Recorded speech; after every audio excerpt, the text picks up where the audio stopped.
SYNTEX Corporation, a discovery that took decades of research, became a stock that soared for just 6 months in 1963, its price achieving more than 400% growth. SYNTEX from the start is a story about demand.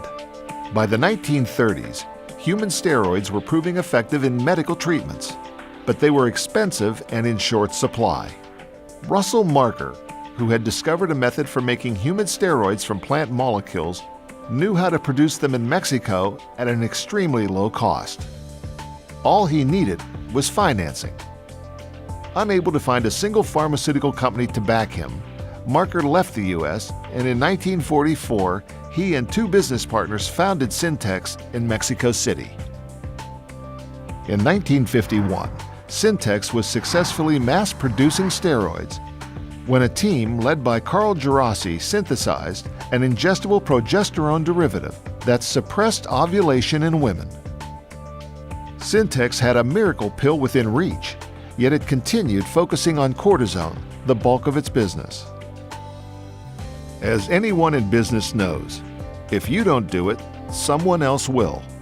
In 1952, U.S. pharmaceutical company G.D. Searle independently developed its own steroid hormone that stopped ovulation. Searle secured FDA approval in 1957 to use its discovery to treat severe menstrual disorders under the trade name Enovid. Mysteriously, over the next 2 years, more than 500,000 American women were suddenly afflicted with these severe menstrual problems, which vanished when Enovid was finally approved as a birth control pill in 1960. After SYNTEX went public in 1958, it quickly shifted its priorities. It was losing cortisone market share to Upjohn and Pfizer, and, more important, it had its own synthetic hormone ready to break up Searle's lucrative monopoly on the pill. In July 1962, SYNTEX received FDA approval to sell its hormone, norethindrone, which was licensed to a division of Johnson & Johnson and introduced as the birth control pill Orthonovum. The timing couldn't have been better. Negative side effects had begun to surface for Enovid that women did not experience with Orthonovum. SYNTEX's entry into the birth control market transformed the company's fundamentals. Between July 1962 and the stock's pivot point in July 1963, SYNTEX's earnings per share rose from 56 cents to $2.52. Its change in EPS accelerated quarterly from 12% to 38% to 777% in April of 1963.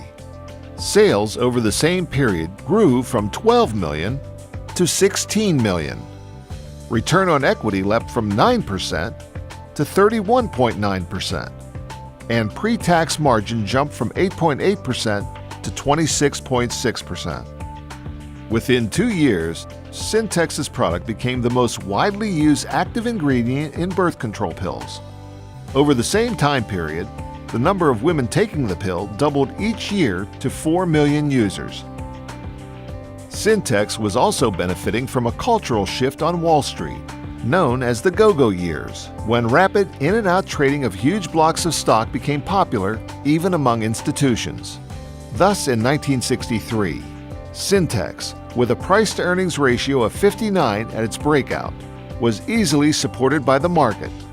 By the time the stock peaked 6 months later, its PE had expanded 161% to 154. This perfect storm of huge demand, scientific innovation, competitive timing, and outstanding fundamentals created an iconic stock powerful enough to shape new destinies. Somewhere, it's happening again.